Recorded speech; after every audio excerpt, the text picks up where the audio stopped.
I'm very happy, very honored to be here.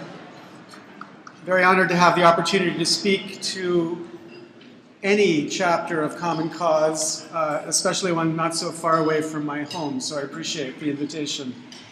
I have to say, I didn't pick the title. And when I saw it this morning, I was a little bit concerned. The Lessig perspective, where I come from, we just call that the truth, so I didn't know quite how to approach that here. But I recognize that it's a valuable way to set up what I want to talk to you about tonight. Because indeed, among the fellow travelers in this movement to reform the corruption that is our government, there are many people with different views from my own about what the problem is and how we solve that problem. There are people who chant, money is not speech. I'm not one of those people. I believe it's important for the Supreme Court to recognize the expressive component to money. There are people who say that corporations are not persons. I think that's beside the point to the issue and corruption that we face in our government today. There are people who say there's too much money in American politics, and I say, how would we know how much money is the right amount of money in American politics? And there are people who say we need to get money out of American politics. And while I'm happy to agree we should get dirty money out of American politics, my view is we need to get a lot more clean money into American politics. So I do have a perspective. Let's call it the Lessig perspective. We could say it's a perspective on how we can keep this democracy. Let's admit it's different. Indeed, I wouldn't talk about the democracy, I'd talk about keeping a republic or recovering a republic, because our republic is lost, and I know something about it because I wrote the book, Republic Lost. Okay, so here's the argument. I believe there's a problem. But to understand the problem, you have to understand a place called Lesterland. Now, John didn't tell you this because it's a secret. I don't tell anybody this. But my first name is actually Lester. So I'm allowed to make fun of Lesters. And I want to make fun of Lesters on the way to helping you understand what the problem is. So here's Lesterland. Lesterland looks like the United States. It's a lot like the United States. Lesterland, like the United States, has about 300 million people. And of the 300 million people, about 144,000 are named Lester. So 0.05% of Lesterland is named Lester. Now here's the thing. In Lesterland, Lesters have an interesting power. There are 2 elections every election cycle in Lesterland. There's a general election, and there is a Lester election. In the Lester election, only Lesters get to vote. In the general election, all citizens over 18, in some states if you have an ID, get to vote. But here's the catch. To be allowed to run in the general election, you must do extremely well in the Lester election. You don't necessarily have to win, but you must do extremely well. So this is the picture of democracy in Lesterland. What can we say about Lesterland? Well, we can say, number one, as the Supreme Court said in Citizens United, the people in Lesterland have the ultimate influence over elected officials. Because, of course, there is a general election. But also, obviously, of course, only after the Lesters have had their way with the candidates who want to run in the general election. And number two, obviously, this dependence upon the Lesters produces a subtle, understated, camouflaged bending to keep the Lesters happy. Can't be too obvious, because you couldn't get elected, but you have to be very clear, otherwise the Lesters wouldn't support you. And point number three, reform that angers the Lesters is, we could say, highly unlikely in Lesterland. All right, that's Lesterland. There are 3 things I want you to recognize about Lesterland. Number one, The United States is Lesterland. The United States is Lesterland. The United States also looks like this, also has two elections. One election is called the general election. The second election is called the money election. In the general election, the citizens get to vote, if you're over 18, if you've got an ID in some states. In the money election, it's the funders of campaigns who get to vote. But as in Lesterland, here's the catch: to run in the general election, you must do extremely well in the the money election.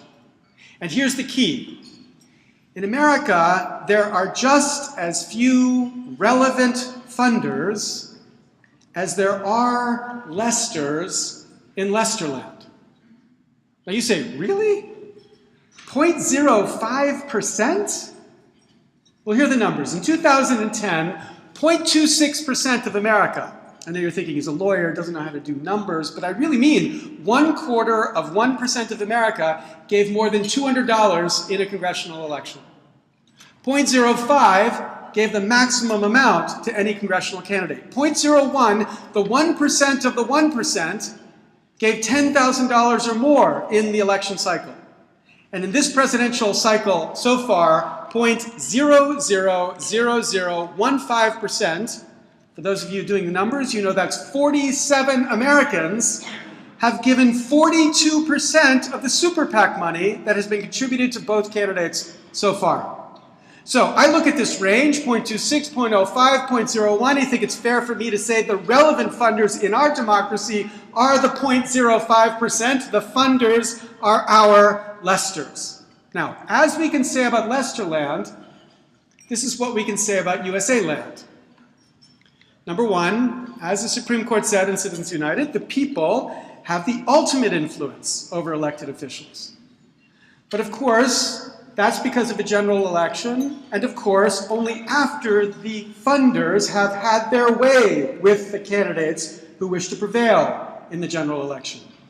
And number two, and equally obviously, this dependence upon the funders produces a subtle, understated, camouflaged bending to keep the funders happy. Candidates in our system spend between 30 and 70% of their time raising money to get to Congress or to get their party back into power. They develop, as any of us would, a sixth sense, a constant awareness about how what they do might affect their ability to raise money. They become, in the words of the X-Files, shape shifters, as they constantly adjust their views in light of what they know will help them to raise money, not on issues 1 to 10, but on issues 11 to 1,000. Leslie Byrne, a Democrat from Virginia, describes that when she went to Congress, she was told by a colleague, quote, "always lean to the green." And to clarify, she went on, he was not an environmentalist. And that leads to point number three: reform that angers the funders is in our democracy, we could say, highly unlikely. So that's the first point I want you to recognize. The United States is Lesterland. Here's the second. The United States is worse than Lesterland. Worse than Lesterland. Because in Lesterland, you can imagine that if we Lesters got a letter from the government that says, you people are charged with selecting the candidates who get to run in the general election, because we come from all parts of society, we might develop a kind of aristocratic attitude about our obligation to the country of Lesterland. We might say, we need to act for the good of Lesterland. It's at least possible we would act for the good of Lesterland because we would believe that's our job. But in our land, in this land, in USA land, the Lesters act for the Lesters. The shifting coalition of interest that comprises the 0.05% who fund the elections are shifting coalitions in light of what issues are on the horizon. If it's global warming, you know it's coal companies and oil companies who comprise a significant part of the funders. If it's healthcare, it's insurance companies and pharmaceutical companies and doctors. If it's financial reform, then it's Wall Street, as Wall Street was the #1 contributor to the 2010 congressional campaigns.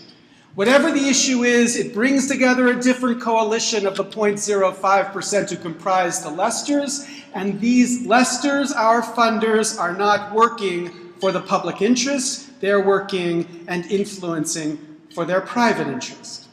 So in this sense, the USA is worse than Lesterland. And then point number 3. Whatever you want to say about Lesterland, against the background of its history and its traditions, in our land, in our Lesterland, in our own USA land, this conflicting dependence upon the funders versus the people should be understood to be, should be called openly and honestly, corruption. Corruption.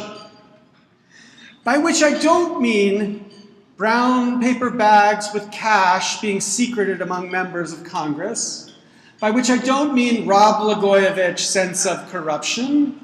I don't mean any criminal act engaged in by any member of our government. I want to assume all of it is perfectly legal. But even though it's perfectly legal, it is corrupt relative to the baseline the framers of our Constitution gave us for the republic they designed. The framers gave us what they called a republic. But by a republic, they meant a representative democracy. And by a representative democracy, they meant, as Federalist 52 puts it, a democracy that would have a branch that would be, quote, dependent upon the people alone. So here's their model of government. They have the people, and we have the government. I do it on slides. It's cool the way that bounces. See that bounce like that? Okay, the people and the government. This exclusive dependency. So would the public good be found through that exclusive dependency. But here's the problem. Congress has evolved a different dependence. A dependence not just upon the people, but increasingly a dependence upon the funders. This is a dependence too. But it is a different and conflicting dependence from a dependence upon the people alone, so long as the funders are not the people. Now this corruption has an effect. Number one, it leads Americans to believe, and it's a separate question, I think Americans are right to believe this, but let's put that aside. Americans believe money buys results in Congress. 75% of Americans believe money buys results in Congress, according to a poll conducted for the book that I published last year. A little bit higher Democrats than Republicans, but I guarantee you before the Republicans took control of the House in 2010, just as many Republicans as Democrats. So whether it's 2/3 or 3/4, here's the one thing we Americans all believe. Money buys results in Congress, producing belief number 2. That erodes trust in the institution of Congress. Last year, ABC News and the New York Times published a poll that concluded that 9% of America had confidence in Congress. 9%. Now, we should put that in some context, a little bit relevant to this locale here in Rhode Island, but here's the context. It is certainly the case at the time of the American Revolution that a higher percentage of Americans had faith in the British Crown than who have confidence in our Congress today. And that produces point number 3. This erosion erodes participation in the process. Rock the Vote, which organizes and turns out young voters, and in 2008 turned out the largest number of young voters in the history of America, found in 2010 that a significant number of their young voters were simply not going to vote. So they polled them to ask them why. And the number one issue by far, 2-to-1 of the second highest reason given was, quote, no matter who wins, corporate interests will still have too much power and prevent real change. And it's not just kids. The vast majority of Americans who could have voted in 2010 did not vote, in part, at least, because of this belief. This is corruption. It is corrupting the system that was given to us. It is destroying the system of incentives that was to embed. Now, that's the problem. What's the solution? There's a systemic problem here. In my view, the systemic problem is that the funders are not the people. That suggests a very clear systemic solution, that we change the way we fund elections. That if the funders are not the people, that we find a way to make it so that the funders are the people. To give them away, I know that looks like I'm saying give Congress away, and nobody would take Congress, so I don't actually mean that. I mean give Congress one way to fund their campaigns without Faust, without selling their souls and thereby alienating most of America. And the one way, and I think increasingly the only way to do this, is to openly and boldly, as Common Cause has since your birth, affirm that we need what I want to call here citizen-funded campaigns. Now, what would that twist of words mean? Well, here's the first point, obvious point. Regardless of the internet, we still are going to have to fund campaigns as far in the future as we can see. But the first question is funded by whom? Is it to be funded by citizens or by non-citizens? So non-citizens like the Chinese or the French, or whether or not a corporation is a person, nobody has ever said a corporation is a United States citizen. So when citizens are presented with this choice, funded by citizens or funded by non-citizens, the vast majority, of course, say campaigns ought to be funded by citizens. But then the second question is, which citizens? Some citizens or all citizens? Because you could look at the current way we fund campaigns and say, this is a citizen-funded system. Some citizens, large dollar funded campaigns funded by the small percentage of Americans, the 0.26, the 0.05, the 0.01, campaigns funded by the tiniest slice of the 1%, evoking quite fairly this progressive era image of the way American politics now and still functions. So when I talk about citizen-funded campaigns, it should be obvious I don't mean to talk about the system where some citizens fund campaigns. But that leads some people to the opposite extreme, what's often referred to as public funding of campaigns, the sort of thing that used to exist in the context of federal presidential campaigns, a system which is now universally thought to be hated by most Americans. Now, what's weird about the fact that it's hated is that we forget that for 32 years, thanks again in part to the great work done by Common Cause, every single president was elected president except one using that federal public funding system. The one, Barack Obama, who opted out of the system, and when we said this would end presidential public funding, he promised within 2 years he would have a bill introduced to replace it, but he hasn't gotten around to that promise. And more striking to me is that the biggest beneficiary of this presidential public funding system was Ronald Reagan, who 3 times ran a national campaign for president using these public funds. And when Ronald Reagan ran for president in 1984, how many fundraisers did he hold? 0 fundraisers. 0 fundraisers. Because the system didn't require any money to be raised by the candidates. The money was provided by the system, leaving them the opportunity to do what candidates in theory are supposed to do, persuade voters of their position and why they deserve their support. But many Americans looked at that system and said it's too arbitrary. It's arbitrary because the amount of money doesn't seem to make much sense of anything. And they also opposed the idea that my money would be used to subsidize your speech. And the system had become bloated and bureaucratic, not evoking the kind of faith and rallying cries which it had at its beginning. So when I talk about citizen-funded campaigns, I don't mean traditional public funding of campaigns. Instead, fortunately for me, there's space in the middle here.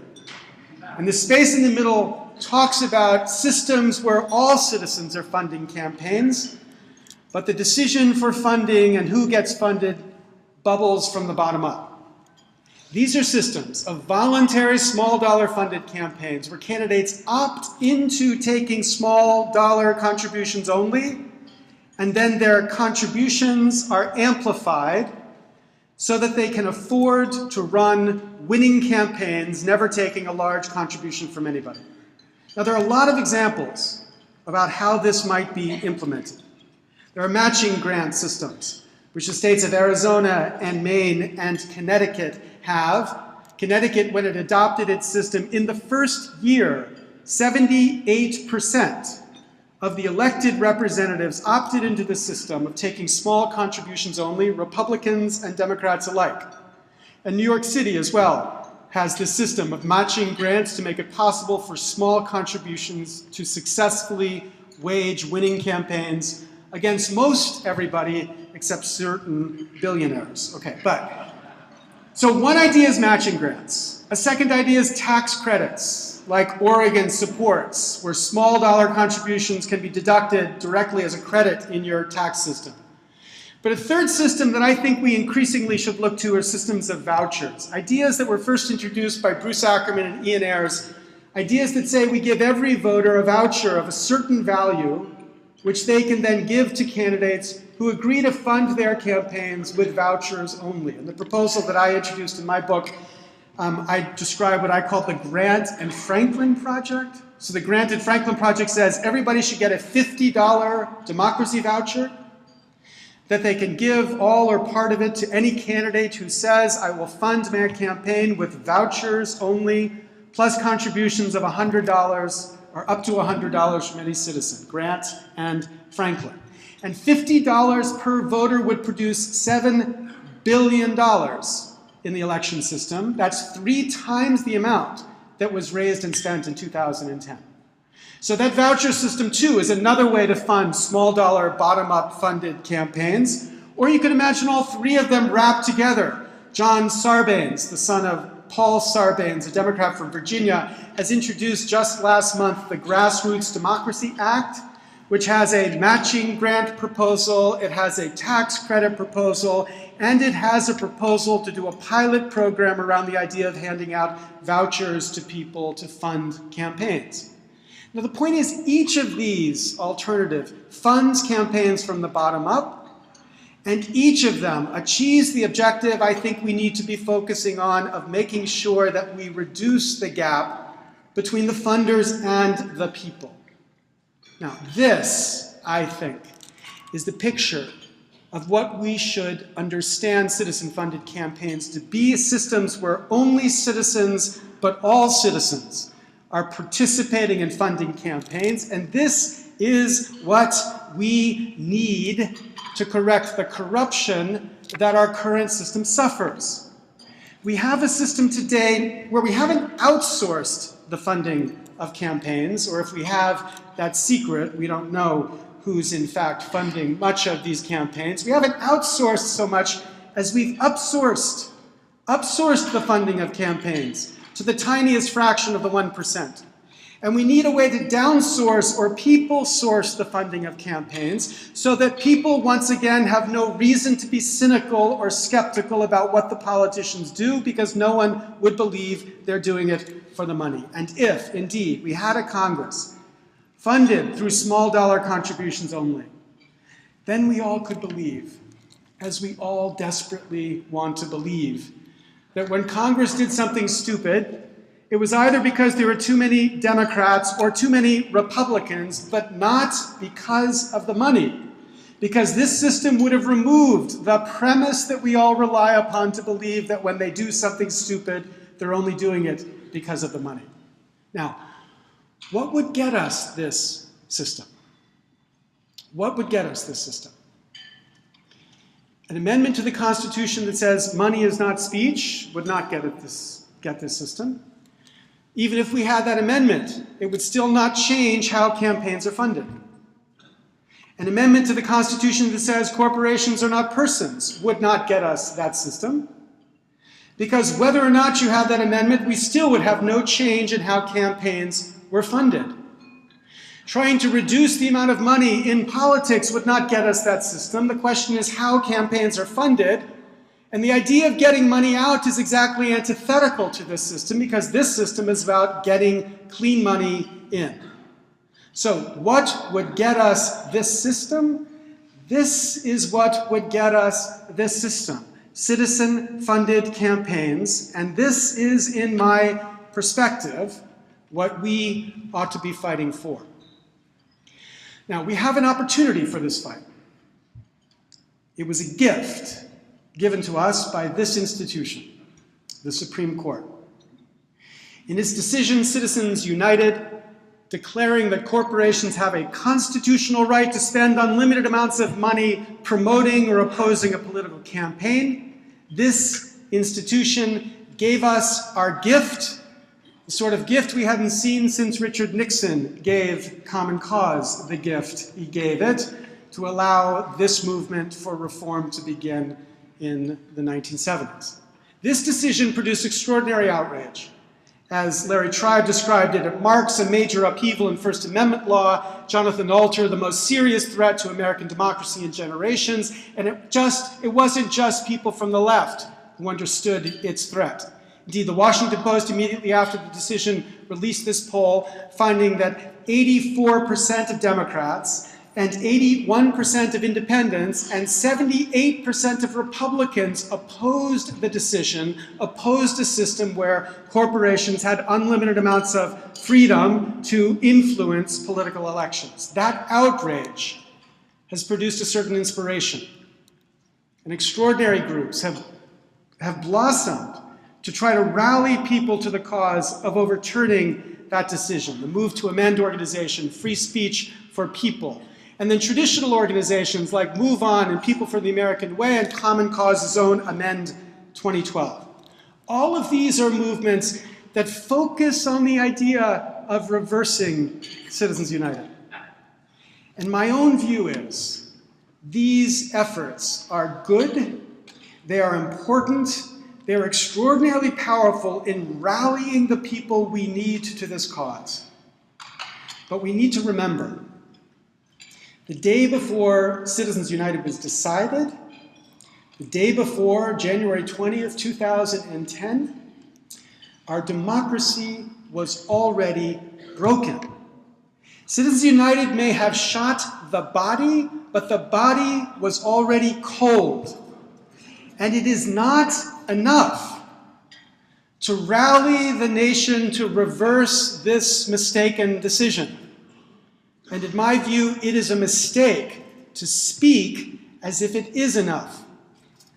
What we need to do is to recognize the movement to overturn Citizens United is a critical first step in a much more important fundamental conversation that we, the people, need to have about this democracy. And the question now that we have to ask is, how do we continue that conversation? Now, I think there's a strategy, but the strategy must begin with a difficult question. And the question is change here even possible? Could we actually imagine our Congress ratifying citizen-funded elections or proposing the right kind of amendment to deal with Citizens United? And in the least optimistic moments of the last couple years as I've been talking about this, I've been convinced by people that it may in fact not be possible. It may in fact be that our government is so far down the path that it doesn't have the capability on its own to reform this system. Jim Cooper, a Democrat from Tennessee who's been in Congress for as long as all but about 20 other members of Congress, tried to make this point clear to me when he said, you have to understand, Capitol Hill has become a kind of farm league for K Street. K Street, where the lobbyists work. And what he meant is, members and staffers and bureaucrats have an increasingly common business model in their head, a business model focused not on their life in government, but focused on their life after government, their life as lobbyists. 50% of the Senate between 1998 and 2004 left to become lobbyists, according to Public Citizen. 42% of the House. Those numbers have only gone up. And as United Republic published in March of this year for the Congress people that they studied, the average salary increase from leaving Congress and becoming a lobbyist was 1,452%. So you look at that system, and it's fair to ask, how is it possible to change such a system when everybody inside this system depends upon the system surviving? Now, my view is, if it is possible, and this is a big if it is possible, the key to this reform is to find a way around the cancer that is this district, the cancer that lives within that beltway. And the key to this is to put this district in perspective and to recognize how power has shifted in just the last 10 years.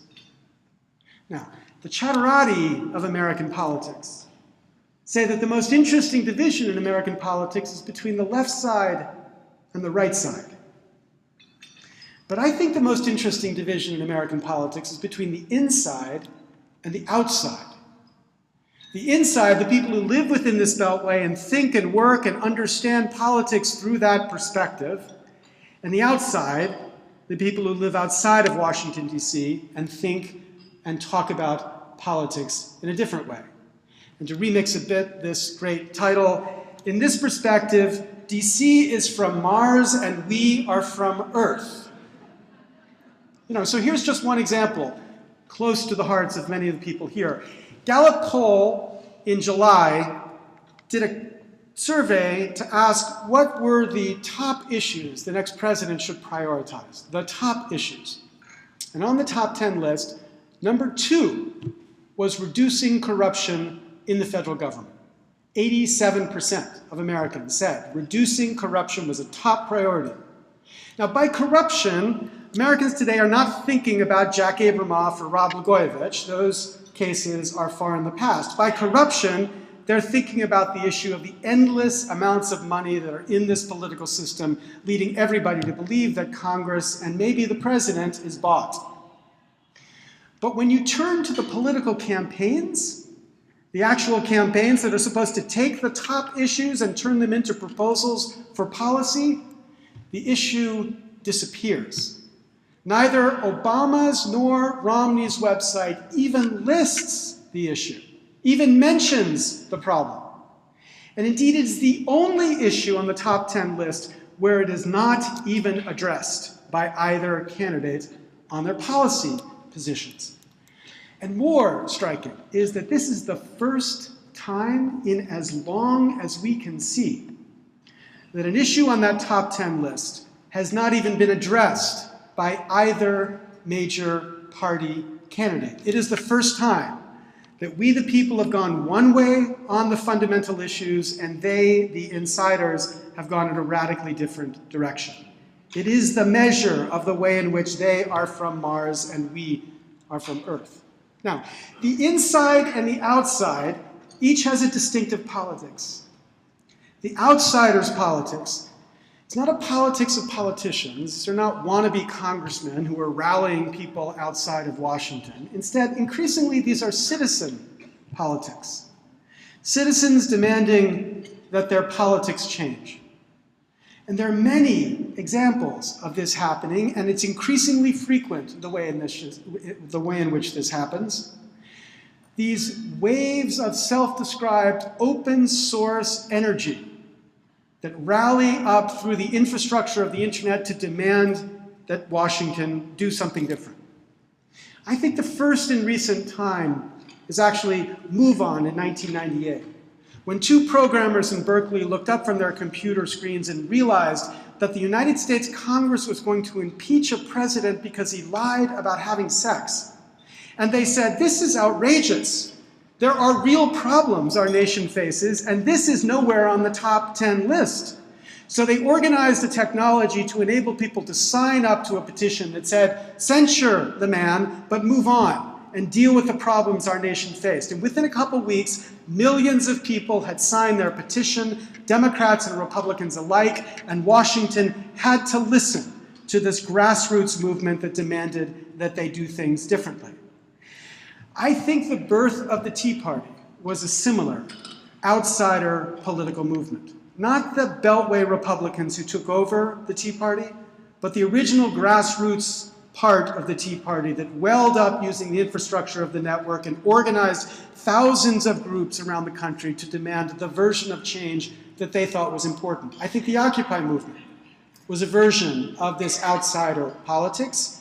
And most extraordinary, even though it's a little bit of insider baseball, the movement that eventually brought down the latest effort of Hollywood to regulate the internet in the name of, quote, stopping piracy, the movement that stopped the SOPA bill, led in part by David Siegel and his Demand Progress organization, was an extraordinary example of how millions of people, Democrats and Republicans alike, from the rights, the Cato Institute, from the left, Demand Progress, could organize to demand that Washington do something that nobody in Washington thought they would do.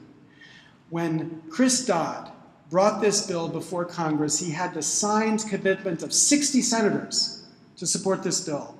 And after the internet rose up and Wikipedia shut down for one day, and millions of people contacted their representative and thousands called their congresspersons and senators, all those 60 signatures evaporated, and the bill was withdrawn, and the first major defeat of Hollywood was recorded. Now, since that defeat, there have been a string of these instances where an issue rises up and the internet takes it on as its own, and it begins to have a kind of power that nobody inside government ever expected.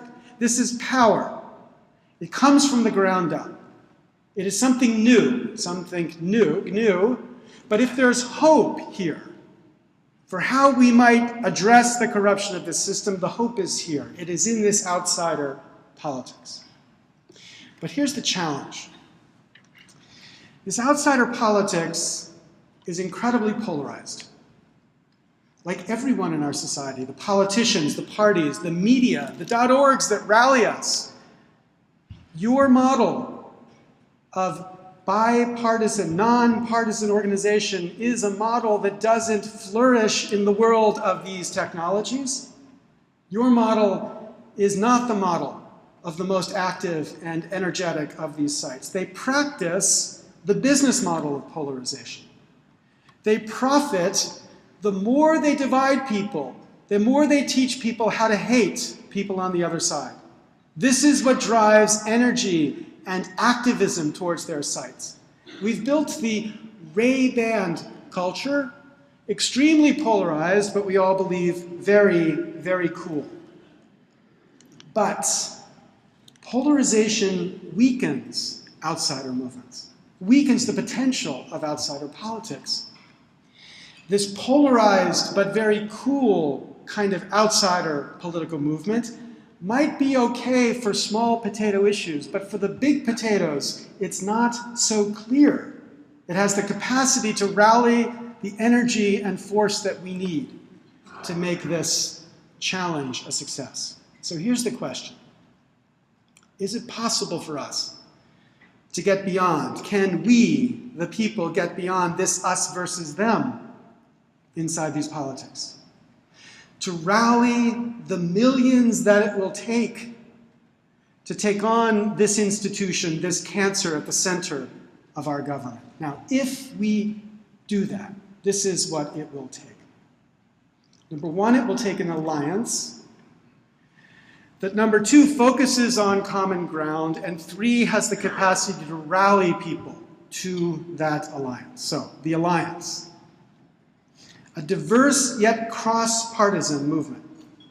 Think this kind of alliance, not that kind of alliance. Or for us, think people like that working with people like this. An alliance. Focused on common ground. Not focused on a common end. I don't think we have a common end in the division between the Tea Party and the Occupy movement, or the far left or the far right, or the middle left and the middle right. What we have is a common enemy, The common enemy is this corruption. It is this picture of government which has destroyed the integrity of the institution of representative democracy.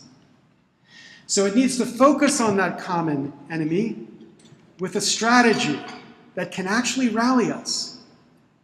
Now, in building that strategy, we have to avoid the field of dreams fallacy. You remember that movie, if you build it, they will come. But here's the fact, they won't come. 99.999% of the time, they won't come. Indeed, in that extremely rare case where they do come, they make a movie of it. They call Field of Dreams. They won't come. Automatically, by putting up the greatest website, we can't rally the world simply because we have the right idea. Instead, we need a strategy. We need our own business model to rally this outsider politics, and it must be a business model that can speak to the many stripes of political attitudes that define this nation. So how do we do that? I think, number one, we have to speak the truth. The truth. There is no silver bullet here, and small change is not going to be enough. It's not going to be enough to reverse Citizens United. It's not going to be enough to declare corporations are not persons. We also must take on the extraordinarily difficult task which you have taken on for 40 years of convincing America that we have to mend this gap between the funders and the people to make it once again that the funders are the people. Now, many people say this is an impossible task. We can't convince America of the need for this version of public funding, but I don't need to remind this crowd of this insight. True when it was first made, even more true today, there is no time for small plans. So number one, then number two, we have to act in a way that has consequence, that counts. There are many people looking to Article 5 of the Constitution, the provision that allows us to amend the Constitution, and saying we should tell our senators to introduce an amendment to the Constitution. We should write them a letter in the form of a resolution. But letters, like resolutions, get filed. And often they get filed in a circular file and ignored once received. So instead of a simple resolution, a simple letter to Congress asking them to solve the problem they have helped to create, we have to think about the other provision in Article 5. When the framers drafted Article 5, the only way to amend the Constitution originally was if Congress proposed the amendment.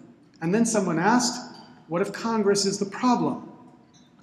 So they said we need another way. And the second way they created was to allow Congress to call a convention if 2/3 of the states demand such a call. Now, this is an Article 5 convention. It shouldn't be confused with what we usually call a constitutional convention. Now, what I mean by the distinction is it's a convention within the terms of Article 5. It is simply a procedure for proposing amendments. Proposing amendments. It isn't an institution that has the capacity on its own to amend anything. Every amendment must then be sent out to the states, and 3/4 of the states, 38 states, must ratify it for it to become part of the Constitution. Now, never in our history have we had an Article 5 convention, but we came close once. 1911, 100 years ago, when the Senate was still appointed by state legislatures. And most in America believed that was the very definition of corruption because senators were buying their seats through buying state legislators. Congress had increasingly refused this project of amending the Constitution to change the way the Senate was appointed. So they started a movement in the states to call on Congress to call a convention. And when they came within one state of having enough states to demand that Congress call a convention, Congress was terrified. And its refusal quickly turned into an agreement to send out to the states the amendment that would make it so that senators would be popularly elected and not appointed by the state legislatures. Now, it's the same process that I think we should consider here. Whether we get to 34 states calling for a convention or not, we can use the process of getting to a convention to put the pressure on the politicians in DC to bring about the reforms that are driving people to make the call for the convention. And here's the political trick of this idea. There is no one cause that every state, every 34 state must rally around. The call for a convention is valid even if there are very different proposals making the call. Some states calling for a convention to end the corruption of private money in public elections, others to have a balanced budget amendment. Any reason is enough as long as the call is general call for a constitutional Article 5 convention. So different proposals through this common means of calling a convention create the opportunity for this cross-partisan movement to force change. Because every new state that ratifies this call is one state closer, which means that every new state ratifying this call is a state that's acting with consequence. Now, when I describe this, some people say, well, how would this help? You have a constitutional convention or Article 5 convention, you get a bunch of politicians to get together and propose amendments to the Constitution. What possible good could that do? And that forces me to come clean with the craziest part of my idea here, which is that I believe with Sandy Levinson of Texas that the Article 5 convention should be populated through a random selection of 500 citizens serving as jurors, impaneled into this task of thinking through and understanding the problems we face and then proposing the amendments. Now people look at this and they're a little astonished by the idea of randomly selecting people to serve in a task that tells people what proposed amendments the states ought to consider. But when you step back a bit, you should realize that our government is already dominated by random selections of people who are called upon to tell the people making the telephone calls their views on a wide range of issues. But the difference between my proposal and the current proposal, the polling government that we now live within, is that that random selection is a random selection of people who are clueless about the issues that they need to be talking about and giving their views about, not because they're stupid, but because they have other things to do in life rather than focusing on the issues of government. And the random selection that I'm talking about would be random but informed because the process would give them a chance to understand the issues enough to have an informed and fair and representative view. So that fact might be enough to moderate a little bit your outrage at the idea of invoking random people to propose amendments to the Constitution. But if you're still outraged a bit, then how about this idea? Forget Article 5 for a second. Shift back to Article 1, the part of our Constitution that sets out Congress's power. Because Congress itself could right now, through a bill, create what I proposed in testimony I gave to Congress, citizen conventions.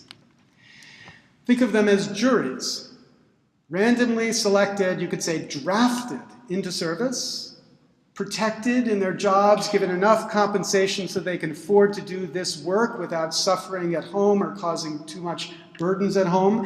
Representatives, since randomly selected, given evidence, given the information they need to think about the issue just like juries are, and given an opportunity to deliberate.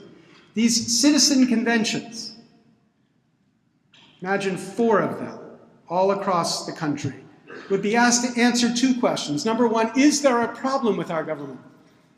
And if there is a problem, then how do we fix it? And once these conventions begin to coalesce around the proposals that would come forward about how to fix it, then we make them, Congress, listen to these proposals and respond. And my belief is that if these were constituted correctly, all 4 of these conventions would coalesce around roughly the same ideas.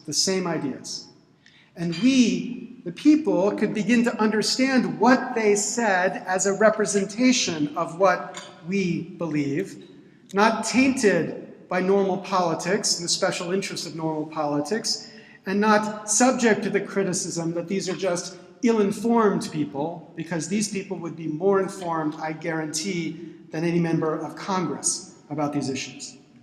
So that's number 2. We have to act with consequence. And I think having these views out there for people to understand in this kind of reality TV meets the Constitutional Convention of 1787 would begin to have consequence for the ideas of reform. And then finally, we have to act with discipline. The more I think about this issue, the more I'm reminded of the fight that occurred at the very beginning of the civil rights movement in the 1960s in the United States. When the question was, how do we get people to turn out and to protest the injustice of segregation that continued long after the Supreme Court had declared it unconstitutional? And there were 2 schools. One school associated with Malcolm X said the way we get people to turn out and to be angry and to scream as loud as they can about the injustice of the system is to tell them the system is unjust, to tell them they should hate those who have oppressed them, to tell them that they must take back the power that has been denied them and to exercise their power even if violence is the product. And against that view was the view associated with Martin Luther King, who didn't deny the injustice, but thought more practically and said 12% of America is not enough to change America. We must act, King said, in a way that the other side will understand.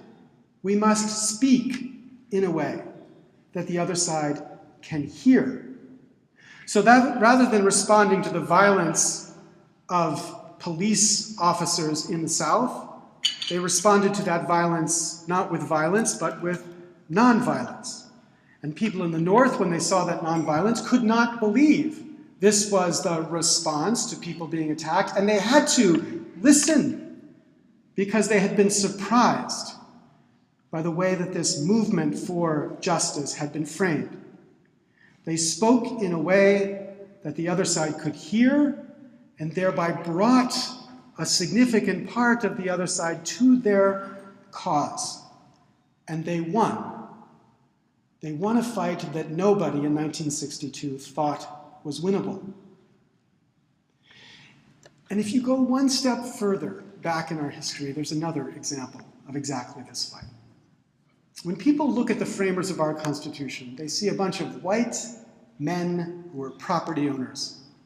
And they say, what's the diversity in that picture?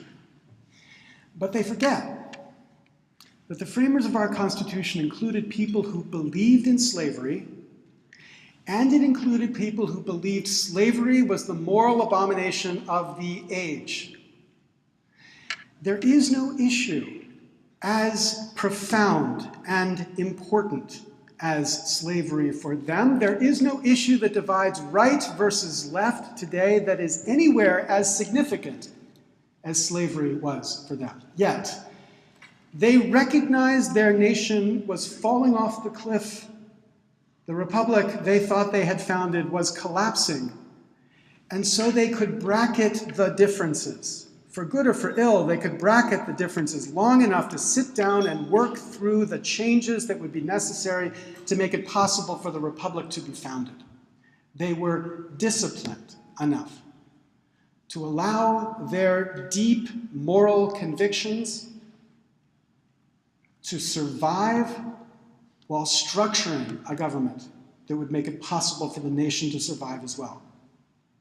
And that, I think, is ultimately the question we face. Are we disciplined enough? It is so easy, it is so fun to talk about the issues that face us in terms that we know alienate the other side. Corporate power is the problem.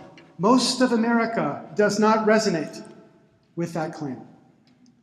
Most of America does not resonate with a claim that sounds like it's against the market system. Whatever the truth of that claim, most of America won't be with you if that's how we talk about it. So are we disciplined enough to talk about this issue in a way that most of America could agree with us? And I believe, and we know, talking about this issue in terms of corruption, And the reform of corruption is a frame that most of America, the vast majority of America, would line up behind. Are we disciplined enough? Could we be disciplined enough? Many of you know the story of Franklin, carried from the Constitutional Convention in 1787, stopped on the streets of Philadelphia by a woman who said, "Mr. Franklin, what have you wrought?" Franklin said, "A republic, madam, if you can keep it. A republic, a representative democracy, a government dependent upon the people alone. We have lost that republic. All of us have to act in the cause this group began to get it back." Thank you very much.